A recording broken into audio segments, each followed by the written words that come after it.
I am the tofu golem. Please enjoy the video. You start by confirming prerequisites.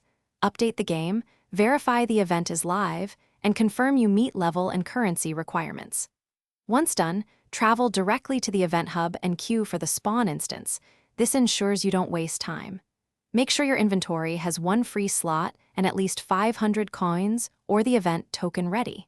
By beginning immediately in the correct instance, you maximize spawn chance and minimize interference from unrelated tasks. You now focus on spawn mechanics and positioning.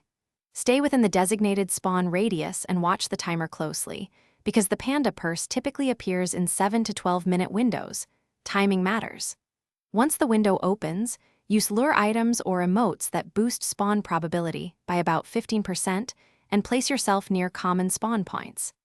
Make sure to coordinate with 2 to 3 players to control the area. That increases your pickup speed and reduces the chance of losing the purse to others. You finish by securing and troubleshooting the Panda purse. When it spawns, approach steadily and use the interaction button immediately. Avoid fast travel or actions that can reset the spawn. If you experience lag or a failed pickup, move to a safe zone and relog, then return. This often clears desyncs. Make sure to save screenshots or video and note exact timestamps if the problem persists. Submit a bug report with logs so support can reproduce and restore lost items. Thanks for watching. Consider subscribing if we helped you today.